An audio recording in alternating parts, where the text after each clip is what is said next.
ई previous year question अछि और एकटा ध्यान देबनि कि कोन टॉपिक से कतेक प्रश्न अबै छै ओहि पर हमरा ध्यान देबाक छै। और एकटा और देखब जे हम जे छै से एहि क्लास में जेना मान लिया चंदा झा छै, जेना मान लिया विद्यापति छै, जेना मान लिया मध्यकालीन छै, आधुनिक कालीन छै, भाषा विज्ञान छै, एकर जे बीपीएससी में जते क्वेश्चन पूछल गेल छै, यूजीसी नेट में क्वेश्चन पूछल गेल छै, मतलब ओइ टॉपिक से रिलेटिव कते क्वेश्चन आबै के संभावना छै, उ सबटा के हम हाथ से वन लाइनर लिख लिख के आ ग्रुप में हम शेयर कर देब ताकि सब विद्यार्थी लग पहुंच जाए। तो देखियो आजुक जे अहाँ सबके जे ई क्लास अछि ई पीवाई क्यू अछि और एही पर हम जे छै से चर्चा करब। कनी हम नमहर कर दिए तो देखियो सबसे पहले हम एत क्वेश्चन लाइब्रेरी ई पहिल पेपर याद रखब। पहलो पेपर पर हम चर्चा करबे, 40 नंबर के जो भाषा विज्ञान छै एहि पर हम बाद में चर्चा करब। आ पहिने एमे देखियो सबसे पहले एत देखियो जेना जे हिंदी रखने छै उनका गद्यांश पूछे छै, एही में से अहाँ के पूछे छै प्रश्न। एत देखियो हिंदी लैंग्वेज वाला छै, बंगाली लैंग्वेज वाला छै और उर्दू लैंग्वेज वाला छै, जामे 9 नंबर लोनाइ अनिवार्य छै, 9 नंबर लोनाइ अनिवार्य छै, ध्यान से देबै। तो 9 नंबर सबसे पहले तो अहाँ के लोनाइ कोनो भी हाल में जरूरी है। 30% 9 नंबर होइ छै। तो देखियो याद रखब जे ई गद्य देने अछि ने, गद्य निम्नलिखित गद्यांशों को पढ़कर मुद्दे गए प्रश्नों का उत्तर दीजिए। तो एकटा जे दिमाग लगेबै ना तो एहि गद्यांश से देखियो कैटा प्रश्न पूछने छी, कनी हम पैघ कऽ दै छी। एत 9 भ गेल, एक हम और पाछा जाइ छी, इंग्लिश लैंग्वेज भ गेल,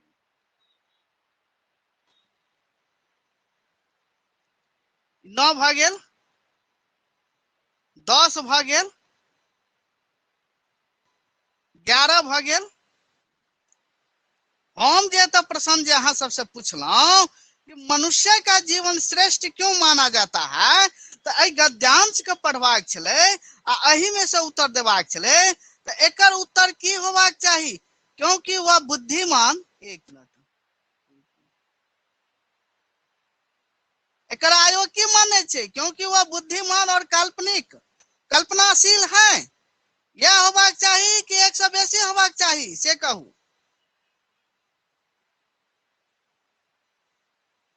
ये सब जब एकर अहाँ के उत्तर जानै छी।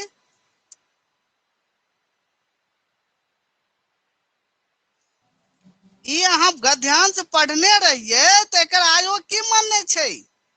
देखियो मनुष्य का जीवन संसार के छोटे बड़े प्राणियों और पदार्थों में श्रेष्ठ माना गया है, वह इसलिए कि मनुष्य बड़ा बुद्धिमान और कल्पनाशील प्राणी है।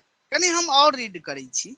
अपने विचारों के बल पर ही वह जो चाहे कर सकता है और ऊंचा उठ सकता है, ठीक है, उठ सकता है, परंतु विचार सच्चे, सादे और पवित्र होने के साथ साथ मनुष्य के व्यवहारिक जीवन से संबंध रखने वाले होने चाहिए। तो एकर उत्तर आयोग के मानने छै। एत देखियो 2टा 4टा ऑप्शन 5टा ऑप्शन है। मनुष्य का जीवन श्रेष्ठ क्यों माना जाता है, प्रश्न ही पूछने छै, क्योंकि वह सफल है, क्योंकि वह बुद्धिमान और काल्पनिक कल्पनाशील है, कल्पनाशील हैं, और क्योंकि वह परिश्रमी और कठोर होते हैं। उपयुक्त में सर से बी एक हेतु सौ की बेसी अधिक, एक मिनट, और कठोर कुना हेते, मनुष्य के जीवन श्रेष्ठ क्यों माना जाता है। तो उत्तर देखियो तो मनुष्य का जीवन संसार के छोटे बड़े प्राणियों और पदार्थों से श्रेष्ठ माना जाता है। श्रेष्ठ माना जाता है वह इसलिए कहीं लॉजिकल लगा भी हो, वह इसलिए कि मनुष्य बड़ा बुद्धिमान और कल्पनाशील है। तो बड़ा बुद्धिमान दे रहे हैं क्योंकि वह बुद्धिमान और कल्पनाशील है। तो अहाँ का ज्यादा माथा घुमावे के जरूरत नहीं है। दूटा गद्यांश नीक से पढ़ लेबै तो 10 नंबर अहाँ के ओतै से भेट जायत। याद रखब। तो भाषा के लेल आब बिसरि जाऊ। एक मिनट ख भ गेल ऑप्शन ख, जाहिमे देखियो मनुष्य के जीवन का श्रेष्ठ क्यों माना गया है, तो एकरा पढ़लिए तो हमरा भेट गेलै। उन्नति करने के लिए मनुष्य के विचार कैसे होना चाहिए? झूठे, ऊंचे और अपवित्र, बेबुनियाद, मोह माया से मुक्त, उपयुक्त में से एक सब बेसी। अब हम एकरा पढ़िए, कनी एक बार हम पढ़ ले छिए।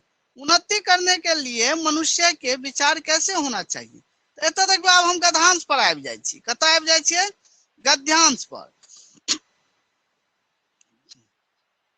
देखियो, अपने विचारों के बल पर ही वह जो चाहे कर सकता है, बहुत ऊंचा उठ सकता है, परंतु विचार सच्चे, सादे और पवित्र होने के साथ साथ मनुष्य के व्यवहारिक जीवन से संबंध रखने वाले होने चाहिए। इन्हीं बातों को आधार मानकर सादा जीवन उच्च विचार को माना जीवन की सफलता की सीढ़ी माना गया है।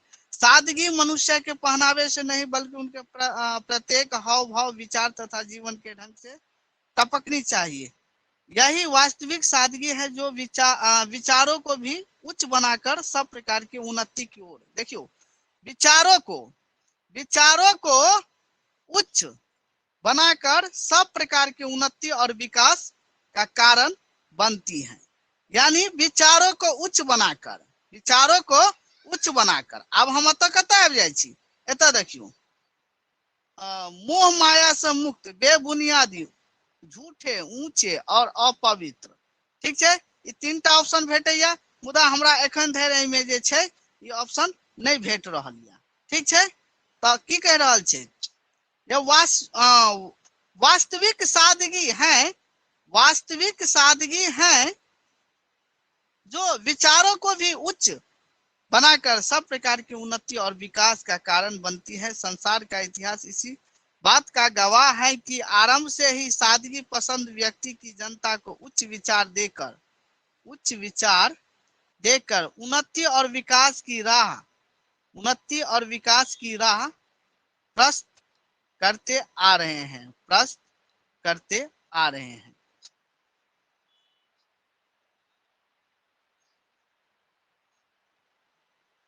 झूठे, सच्चे और अपवित्र, मोह माया से मुक्त, बेबुनियादी।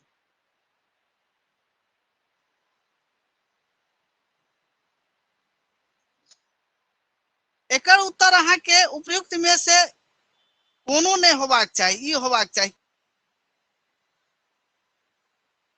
एकर की उत्तर हेबाक चाहिए? क्योंकि उन्नति करने के लिए मनुष्य के विचार कैसे होना चाहिए, तो झूठे, ऊंचे और अपवित्र देने चाहिए, कि गलत है नहीं होबाक चाहिए। बेबुनियादी देने चाहिए, हो नहीं होबाक चाहिए। मोह माया से युक्त होबाक चाहिए, सीओ नहीं होबाक चाहिए। तो उपयुक्त में से कोई नहीं, कि यह मान्य है ना आयोग उत्तर।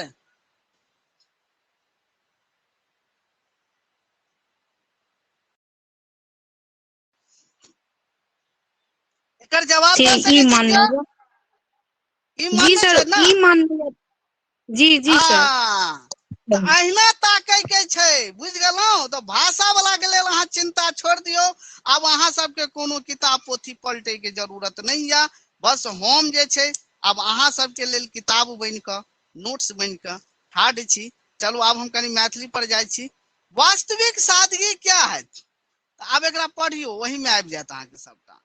ई दूटा गद्यांश के नीक से पढ़ लेबै तो 10टा प्रश्न तो अहाँ के ओतै बन जायत। माथा पीची करबाक जरूरत नहीं छै।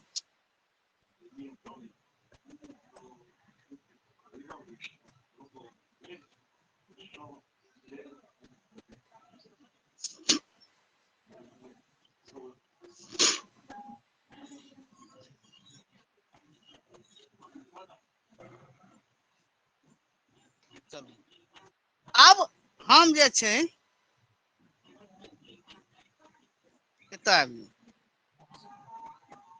मैथिली के उद्भव बंद कर दो, अभी बाद में भेल सर को बोलेंगे, बंद कर दो। आवाज जा रहल अछि? जी सर। चलू माइक अहाँ से बंद राखू। अब देखियो सबसे पहले हमरा आब ई प्रश्न छाटू कि भाषा विज्ञान से कतौ से आबि रहल छै, विद्यापति से कएटा प्रश्न आबि रहल छै, ज्योतिरीश्वर ठाकुर से कएटा प्रश्न आबि रहल छै, मतलब अलग अलग हमरा त छांटे के छै। तो मैथिली के उद्भव भेल तो याद रखब ई भाषा विज्ञान अहाँ से अहाँ के ई प्रश्न अछि और भाषा विज्ञान के प्रश्न ई एकटा अहाँ के भेटल, याद रखब। तो मैथिली के उद्भव जे छै से अहाँ सबके हम स्टार्टिंगे से कहि रहल छी कि मैथिली के उद्भव जे छै से अहाँ के मागधी अपभ्रंश से भेल या मागधी यानी अपभ्रंश मागधी प्राकृत से देने छै तो मागधी प्राकृत या मागधी अपभ्रंश से भेल या, याद रखब। और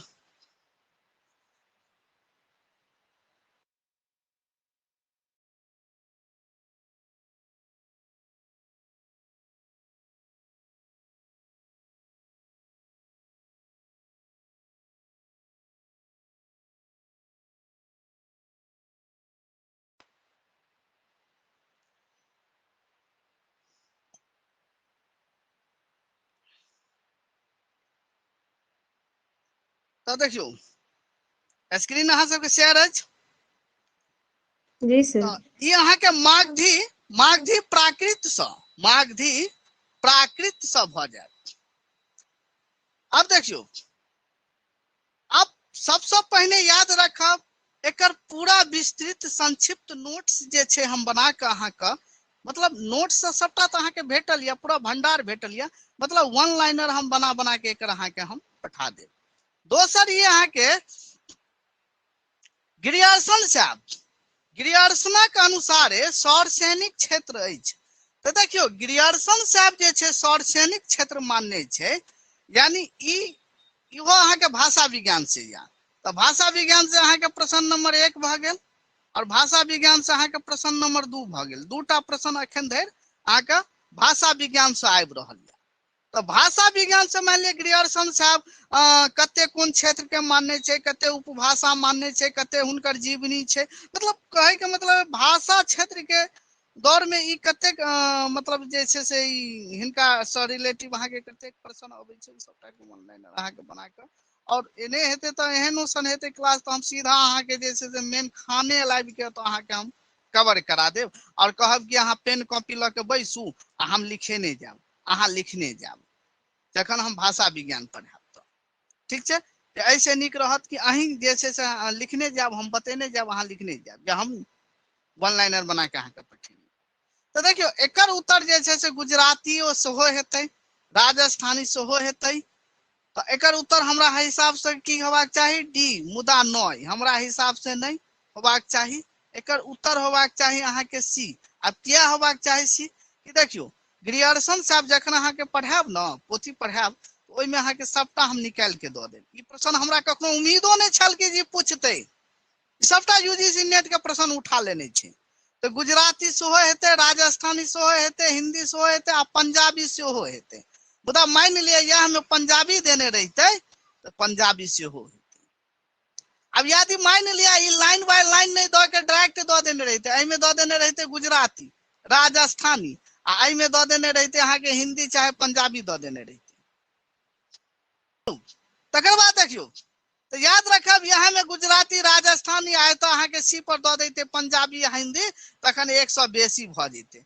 मुदा एतऽ देखियो गुजराती देने छै, राजस्थानी देने छै, मुदा एतऽ सबटा के नाम देने छै, गुजराती, राजस्थानी और पंजाबी सेहो हेतै, हिंदी पंजाबी सेहो हेतै, याद रखब। अब दूटा तो भाषा विज्ञान से भ गेल, तो हम एकटा काज करै छी, पहले हम भाषा विज्ञान वाला और दूटा तीनटा क्वेश्चन देख लै छी।